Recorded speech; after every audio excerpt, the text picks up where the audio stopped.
तीसरी घटना, चौथी घटना, कैबिनेट मिशन प्लान आया।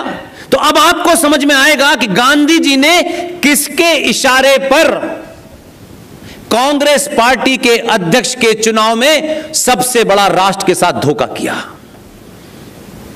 उसी 1946 में ज्यादातर लोग, खासतौर से सनातनी, ये तो कहते हैं कि भारत के पहले प्रधानमंत्री का नाम जवाहरलाल नेहरू है, और उनसे पूछो कि वो कब बने थे पहले प्रधानमंत्री, तो 15 अगस्त 1947 की डेट बताई जाती है।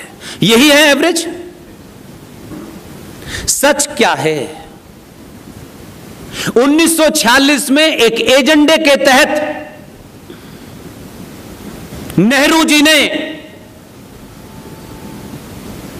सितंबर 1946 को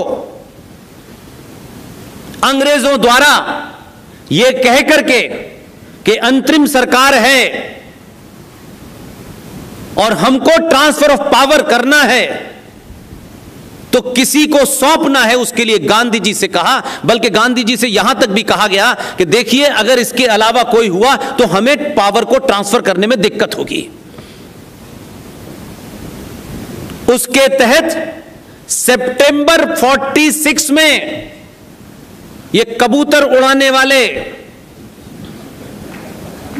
इन चचा जान ने यूनियन जैक के नीचे इंग्लैंड की क्वीन के प्रति अपनी आस्था और निष्ठा प्रकट करते हुए लॉर्ड माउंटबेटन ने उन्हें शपथ दिलाई, तब वो देश के प्रधानमंत्री बने। ये माफी नहीं, ये माफी से भी बड़ा जघन्य अपराध है। लेकिन इस तथ्य के बारे में बात ही नहीं होती हमारे यहां। इसलिए सही बात सही समय पर कहिए तो उसका कोई महत्व है। समय निकल जाने के बाद आप कितनी भी अच्छी बात करेंगे, फर्क नहीं पड़ेगा। 1946 में एक आखिरी घटना, देश में चुनाव हुआ। सबको मालूम था कि चुनाव होने जा रहा है, और उस चुनाव के अंदर मोरलेस यह तय था कि मुस्लिम लीग की पाकिस्तान बनने की मांग थी, और उनका नारा था। और ये कोई ऐसा डॉक्यूमेंट नहीं है जो आपको हजारों साल पुराना जो नहीं मिलेगा, अवेलेबल है। पूरे देश की जो प्रोविंशियल असेंबली थी, उनकी टोटल गिनती थी 1585, 1885। पूरे देश की जो प्रोविंशियल असेंबली की सीटें थी, उन 1585 में से 492 सीटें मुसलमानों के लिए रिजर्व थी। चुनाव हुआ, चुनाव का नारा था मर मर के लेंगे पाकिस्तान, हर कीमत पे लेंगे पाकिस्तान। और आपको ताज्जुब की बात बता दूं, जो वर्तमान में पाकिस्तान है वो में 4 राज्य हैं, 4 राज्य हैं। आज भी पाकिस्तान के 3 राज्यों में मुस्लिम लीग है ही नहीं, आज भी नहीं है। सबसे बड़ा कंट्रीब्यूशन जो भारत में रहने वाले मुसलमान थे, 89.9% मुसलमानों ने मुस्लिम लीग के इस नारे पे वोट दिया कि पाकिस्तान किसी कीमत पे चाहिए।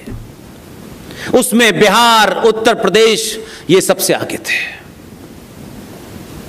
चुनाव का रिजल्ट आया, मुस्लिम लीग ने रिजर्व कॉन्स्टिट्यूंसी जो थी मुसलमानों की थी 492, उसमें से 429 सीटें जीती। और कमाल का ये डिवीजन हुआ है हमारे देश में। 58 तक आपका दिल करे उधर जाने का तो उधर चले जाइए, उधर से इधर आने का करे तो इधर आ जाइए, कोई रोक टोक नहीं थी। या नहीं, यहां तो यह तक हुआ है कि भारत में आप एक शरबत पीते हैं, एक ने कहा यार मुल्क तो बन गया है, तुम मुसलमान हो ही, तुम इसकी एक ब्रांच लाहौर में क्यों नहीं लगा देते। यानी ये सब कुछ 58 तक था। आप इधर भी जा सकते थे, इधर भी जा सकते थे, आप जाके आ भी सकते थे। इसी में इस्मत चुगताई का नाम सुना है आपने? एक बड़ी साहित्यकार है, उन्होंने एक नॉवेल लिखा है आग का दरिया, कभी सुना उसको, कभी पढ़ा आपने? वो भी चली गई थी। उनके ऊपर भी इस्लाम का भूत सवार हो गया था। चली गई, जब 3-4 साल वहां रही तो देखा हो इस्लाम तो बहुत पीसफुल है। तब नेहरू को चिट्ठी लिखी, नेहरू आगे का शब्द नहीं बताऊंगा, मुझे किसी तरह से भारत बुला लो। यहां से उनमें तड़पन शुरू हुई। उन्होंने कहा देखो मैं तुम्हें डायरेक्ट नहीं बुला सकता, तुम वाया लंदन आ जाओ। तो ऐसे भी लोग थे जो वहां गए और जिनकी ख्वाहिश थी, जिनको आज भी आप अपने नैरेटिव के अंदर गलत तरीके से देखते हैं। एक साहब हैं, बताया गया कि उन्होंने एक दुकान खोली थी, उसका नाम था प्रोग्रेसिव राइटर्स। राइटर होता है, प्रोग्रेसिव और कम्युनल और सेकुलर क्या होता है? उनका अपना फलसफा था। आजाद भारत की पीठ में जब छुरा भोंका जा रहा था, हजारों लोग जब उधर जा रहे थे, तो उन्होंने कहा अगली ईद पाकिस्तान में। जानते हैं कौन साहब थे ये इसलिए नहीं जानते कि आपको इसलिए बताया नहीं गया, क्योंकि पता चल जाएगा तो उनके वंशज, उस परिवार की बेटी और उस परिवार का दामाद भारत की संसद में 6-6 साल के लिए राज्यसभा से राष्ट्रपति द्वारा नामित कर दिया जाता है। उस राइटर का नाम है कैफी आजमी, जिनकी बेटी आजमी को भारत के तथाकथित वामपंथियों ने, सेकुलर जमातों ने राज्यसभा में राष्ट्रपति के कोटे से कहा कि ये राज्यसभा को सुशोभित करेंगी। फिर उनसे दिल नहीं भरा तो वो आ गए दूसरे वाले जो आजकल हड्डियों की दवा ढूंढ रहे हैं। अजीब अजीब किस्म का इस भारत के साथ मजाक हुआ है।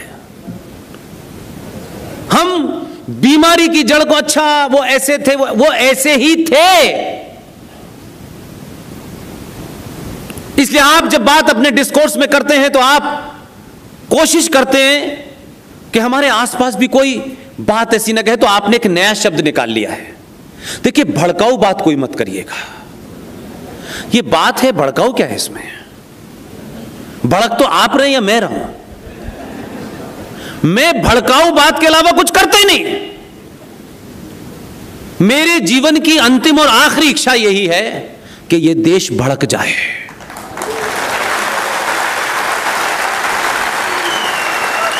और इसके भड़काने के पीछे कोई सड़कों पे कत्लो गारत करने का एजेंडा नहीं है। यह सिर्फ भड़काने की प्रक्रिया इतनी ही भर है कि आपको कोई चौराहे पे करोड़ों की भीड़ हो, 10 लोग खड़े हों, आपके अंदर इतना पुरुषार्थ जागृत हो कि आप सच कहने से कभी डरे ना हो। सच किसी को बुरा लगता हो, कल लगता हो तो अभी लग जाए।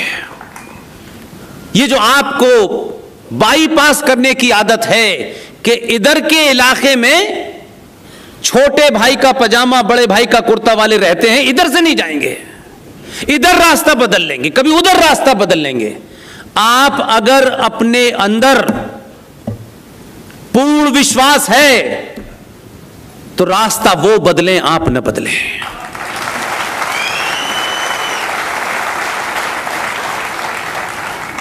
इसलिए हम जिस चौराहे पे खड़े हैं उसमें बड़े सारे हिंदू ठेकेदार जिम्मेदार हैं।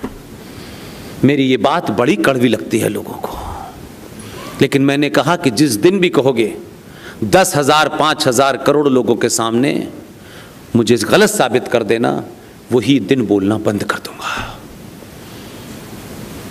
इसलिए कि सच नहीं जानना चाहते, इसलिए आप घटनाओं मात्र को सुनते हैं, समझते हैं, उस पर प्रतिक्रिया देते हैं और फिर सोचते हैं कि सब ठीक हो गया।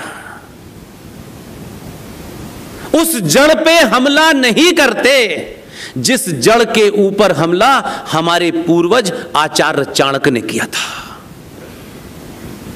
हमने इस लंबे कालखंड में अपने स्वार्थों में चाणक्य पैदा नहीं किए, चाटुकार पैदा कर दिए। आचार्य चाणक्य भी अपने घर से काम पे जा रहे थे। वो आदमी की उस फिलॉसफी को हम जानना नहीं चाहते। क्योंकि इसमें ज्यादा समय लगेगा, हमें तो जल्दी जल्दी कुछ करना है। मारुति 800 से फरारी लेनी है हमको तो 4 कमरे का मकान 8 कमरे में करना है। हमको झूठ सच बोल के बस पैसा कमा करके रहना है। ये पैसा आपको बचा नहीं सकता।